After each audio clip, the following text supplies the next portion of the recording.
Dia lari ke kapal yang penuh muatan. Fasahama fakana minal mudhadin faltaqamahul hutu wa huwa mulim. Kemudian dia ikut berundi. Nah, jadi di antara penumpang itu ikut berundi. Nggak taunya setiap kali diundi nama Nabi Yunus yang keluar. Diulang lagi Nabi Yunus lagi, diulang lagi Nabi Yunus lagi. Jadi memang udah Allah yang menentukan demikian. Dilemparlah Nabi Yunus ke laut, disambut oleh ikan.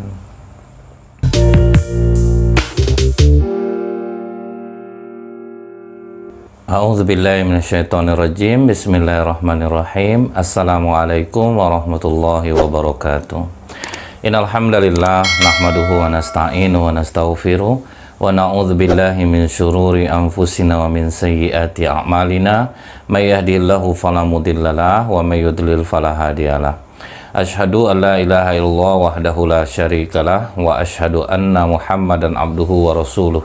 Allahumma sholli wa sallim wa barik ala hadzal nabiyil karim wa ala alihi wa sahbihi ajmain. Kaum muslimin muslimat di mana saja berada, yang semoga kita semua senantiasa dirahmati oleh Allah. Kembali kita bersyukur kepada Allah dengan mengucapkan alhamdulillahirabbil alamin.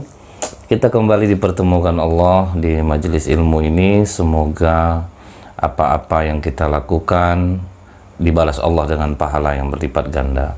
Bersolawat kita kepada Rasulullah SAW dengan ucapan Allahumma sholli ala Muhammad wa ala alihi wa sahbihi wasallim.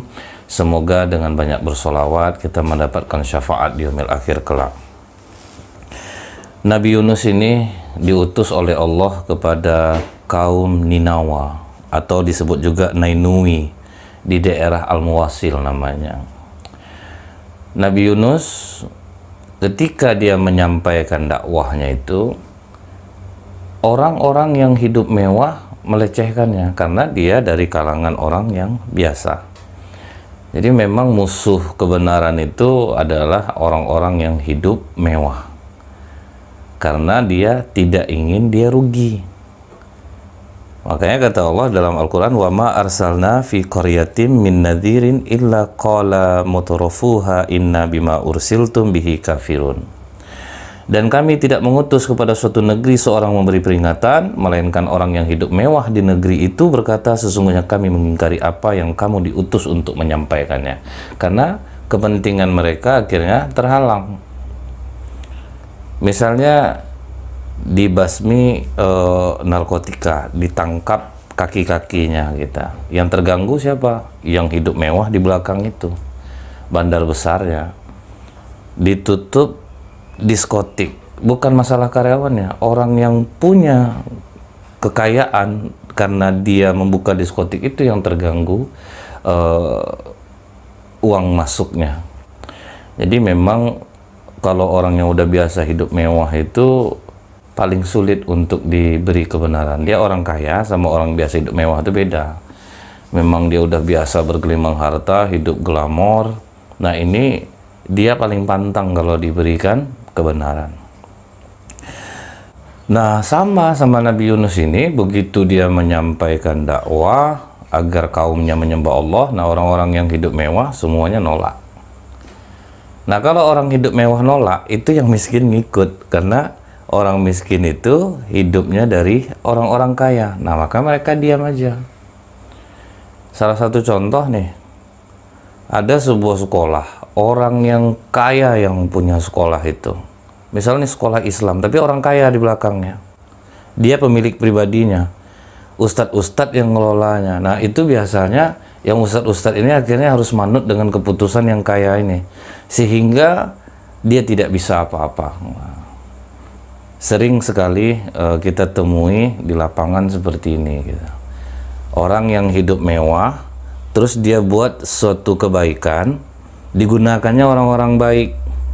Nah sebetulnya orang-orang baik ini nanti disetting sama dia, harus ikut apa kata perintah dia.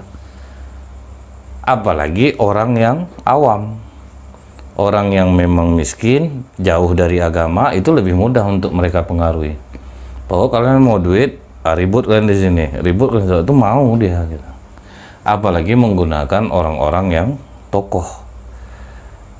Jadi orang-orang kaya yang biasa hidup mewah, jangan sampai kita dekat dengan mereka, karena mereka itu hanya ingin memanfaatkan kita supaya kita ikut apa kata dia. Ini yang sering terjadi, dan dari zaman dulu sampai zaman sekarang itu sama. Misalnya ada orang kaya, dia biasa hidup mewah, kemudian dia udah rajin ke masjid, dia nyumbang ke masjid itu, biasanya hancur masjid dibuatnya karena ikut aturan dia, sementara dia bodoh soal agama.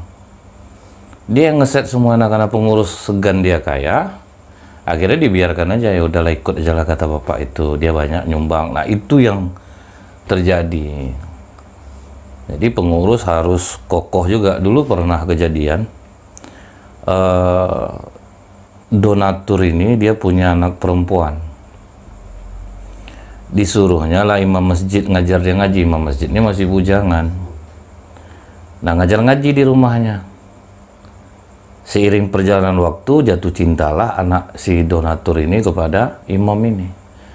Nah bapaknya tidak setuju. Ancaman bapaknya apa kepada pengurus masjid? Kalau misalnya imam itu tidak diberhentikan, saya nggak bantu lagi di masjid ini. Nah itu, kalau jauh dari agama, terus baru-baru sholat, akhirnya dia berkuasa di masjid itu. Dan alhamdulillahnya pengurusnya teguh.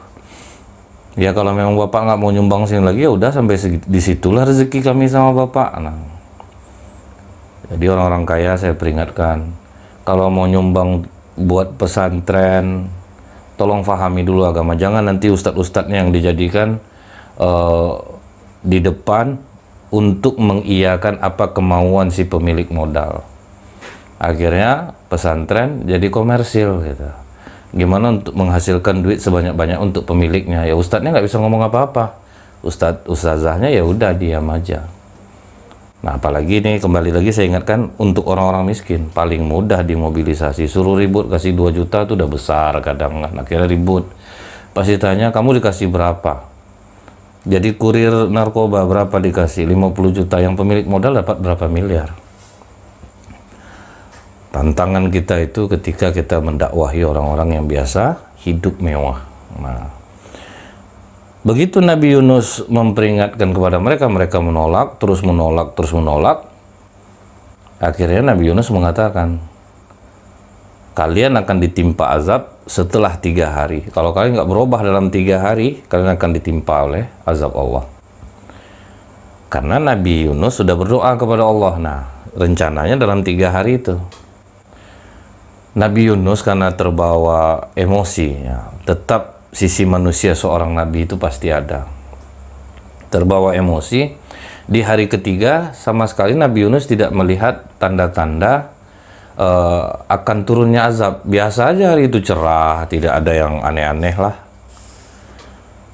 Nabi Yunus tanpa diperintah Allah langsung meninggalkan kaumnya. Udah berkali-kali diperingatkan, tapi kalau Rasulullah ini berkali-kali mengingatkan itu bukan sampai 3 kali. Kalau sabarnya orang kita ya 3 kali. Sekali disindirnya saya, Ustadz masih sabar saya, 2 kali masih juga diulang-ulangnya. Itu agak emosi saya, untung ada abang itu ditenangkannya saya. Udah 3 kali nggak tahan saya, Ustadz saya lempar pakai gelas. Rata-rata pasti ceritanya yang ketiga kali, udah 3 kali, udah 3 kali. Tapi kalau Nabi dan Rasul itu menyampaikan itu berkali-kali, itu banyak, bisa ratusan kali. Nah, umat yang nggak mau ikut juga, udah di-ACC oleh Allah, oke, akan diturunkan azab. Tapi karena Nabi Yunus tidak melihat tanda-tanda, ditinggalkannya kaumnya. Dia pergi dalam keadaan marah. Apa kata Allah dalam surah As-Saffat ayat 139 sampai 142? Begitu Nabi Yunus ini sampai di kapal, ternyata kapal itu kelebihan muatan. Oleng kapal ke sana kemari, dan mau tidak mau harus mengurangi penumpang.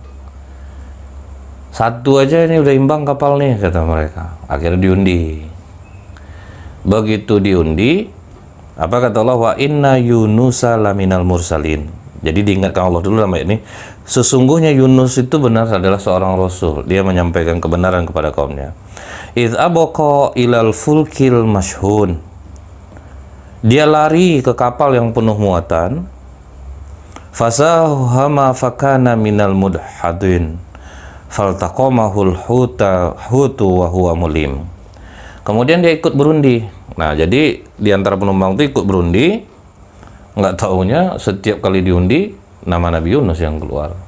Diulang lagi Nabi Yunus lagi, diulang lagi Nabi Yunus lagi. Jadi memang udah Allah yang menentukan demikian. Dilemparlah Nabi Yunus ke laut, disambut oleh ikan. Nah, ikan inilah membawa Nabi Yunus sampai 40 hari, 40 malam. Jadi Nabi Yunus itu mengalami kegelapan malam, kegelapan di dalam laut, kegelapan di dalam perut ikan. Makanya kita ini tidak boleh berputus asa dari rahmat Allah.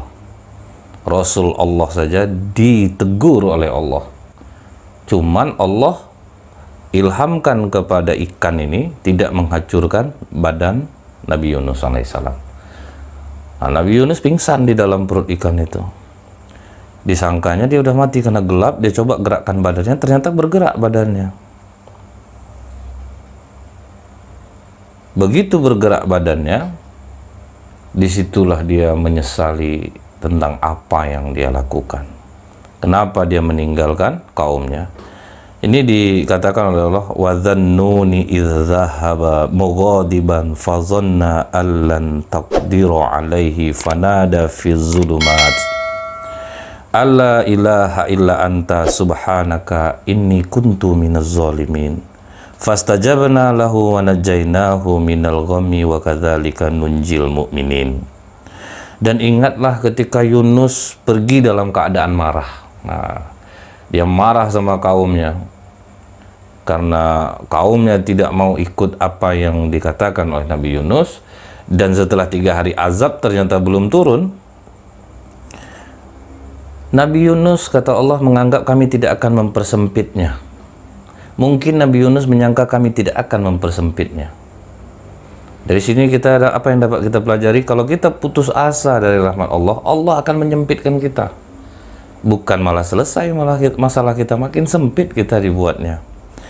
Dalam keadaan yang sangat gelap itu, Nabi Yunus menyadari kesalahannya, kemudian dia berucap, la ilaha illa anta subhanaka inni kuntu minaz zalimin. Tidak ada Tuhan yang berhak disembah selain Engkau, ya Allah. Maha suci Engkau. Sesungguhnya aku termasuk orang-orang yang zalim. Jadi ngaku dulu kita dengan salah kita ini. Kalaupun kita ucapkan la ilaha illa anta subhanaka inni kuntu minaz zalimin, tapi kita nggak sadar nih kesalahan apa yang kita buat. Kita kan taunya saya ini baik, kok masih kena juga musibah seperti ini. Nah, seharusnya kita menggali dulu, aku salah apa? Aku mungkin buruk sangka nggak sama Allah? Aku putus asa nggak dari rahmat Allah, menganggap Allah nggak adil nggak? Kan banyak juga orang tuh, Allah nih nggak adil.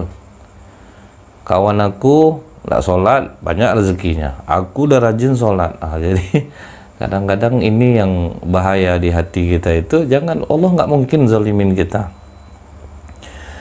Akhirnya Allah terima tobat Nabi Yunus. Begitu tobat Nabi Yunus diterima oleh Allah, tapi Allah katakan, falaula annahu kana minal musabbihin, maka kalau sekiranya dia tidak termasuk orang-orang yang banyak mengingat Allah, lalabitha fi batnihi ila yaumi yub'atsun, niscaya ia akan tetap tinggal di perut ikan itu sampai hari berbangkit. Jadi diterima Allah setelah dia banyak mengakui kesalahannya, berulang-ulang dia mengingat Allah, mengakui kesalahannya. Kalau sempat tidak diterima Allah, Nabi Yunus akan tetap di perut ikan itu sampai hari berbangkit. Maksudnya itu jadi kuburan dia, bukan berarti ikan itu hidup terus sampai akhirnya. Enggak, itulah jadi kuburan Nabi Yunus. Kalau sempatlah Allah tidak menerima, tidak memperkenankan tobatnya Nabi Yunus alaihissalam. Tapi kita melihat bahwa nabi-nabi Allah ini sangat kuat mereka untuk dekat kepada Allah. Sangat kuat ketika mereka minta tolong hanya kepada Allah. Ini pelajaran sebetulnya bagi para umat manusia ini, terutama umat Rasulullah SAW, bahwa kita kalau ada apa-apa itu seharusnya kita itu banyak memohon kepada Allah. Minta kita kepada Allah. Dengan cara apa? Perbaiki amalan kita untuk bisa semakin dekat kita dengan Allah. Kalau amal nggak diperbaiki, doanya panjang lebar, percuma juga. Nah, setelah kejadian Nabi Yunus ini di perut ikan, ternyata apa yang terjadi kepada umat Nabi Yunus? Begitu Nabi Yunus alaihissalam pergi, ternyata awan menghitam. Nah, Nabi Yunus kecepatan perginya.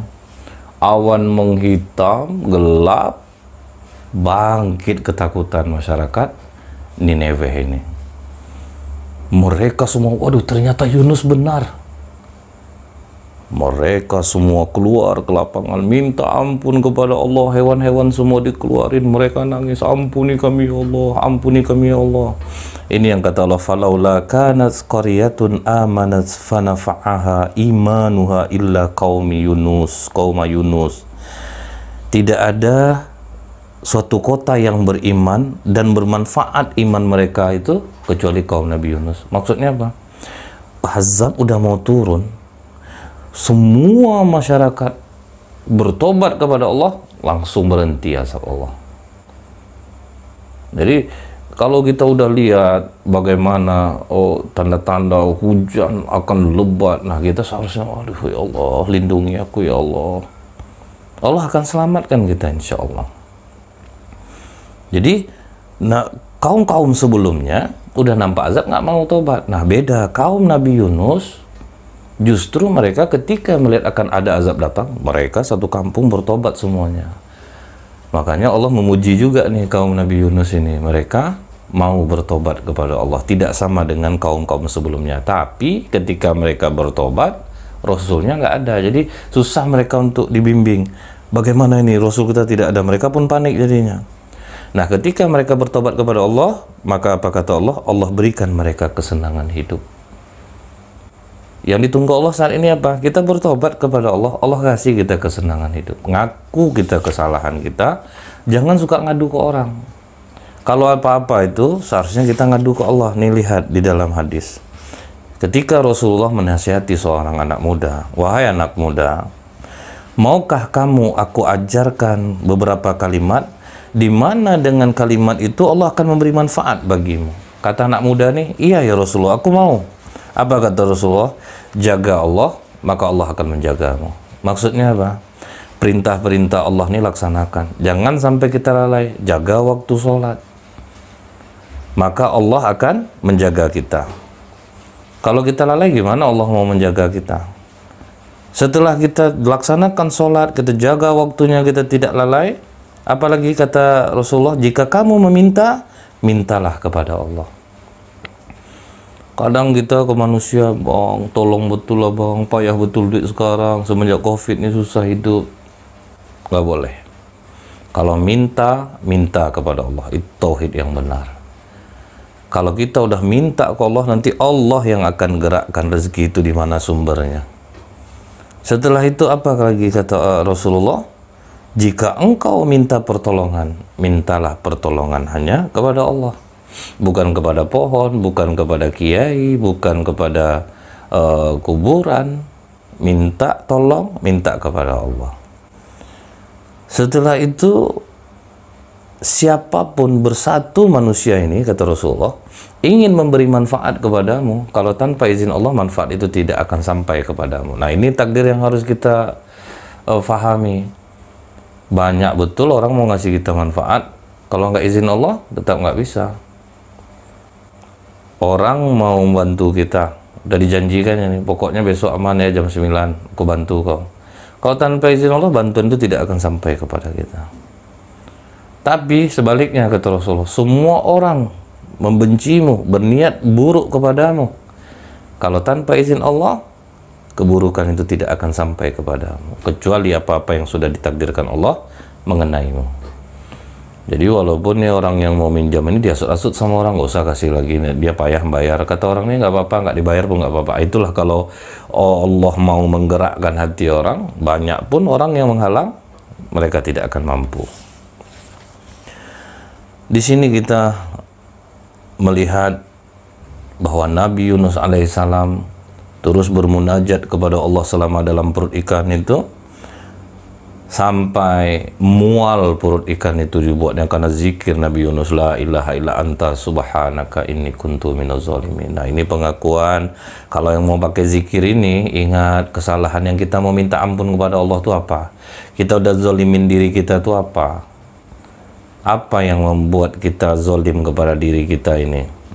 Apakah karena kita menipu orang? Berarti kita zalimin diri kita. Kan kalau kita nipu kan hidup kita nggak tenang, jadi takut orang itu tahu. Berarti kan kita udah zalimin diri kita. Seharusnya diri kita tenang, jadi nggak tenang, jadi jumpa orang yang kita tipu jadi nggak enak. Karena itu maksudnya kita udah zalimin diri kita. Malam susah tidur, ketahuan nggak ya, ketahuan nggak ya, kan akhirnya kita menganiaya diri kita sendiri. Jadi ingat dosa kita dulu. Nah, Nabi Yunus gitu, baca terus zikir tersebut sampai akhirnya fanabaznahu bil ara'i wa huwa sakim.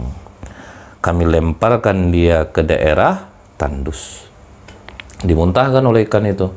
Dan waktu itu Nabi Yunus dalam keadaan sakit. Sakit dia selama dalam perut ikan itu terkurung, dia sakit, dia dimuntahkan. Tapi apa kebaikan Allah? Allah tumbuhkan labu di sekitar sana. Ternyata apa? Secara ilmiah, labu itu pohon yang sangat rindang. Bisa kita berteduh di bawahnya. Kemudian dia bisa dimakan, mau muda, mau tua, enak dia dimakan. Yang ketiga, labu mencerdaskan otak. Banyak-banyaklah makan labu. Jadi kalau agak-agak bodoh otak kita nih, banyak aja makan labu.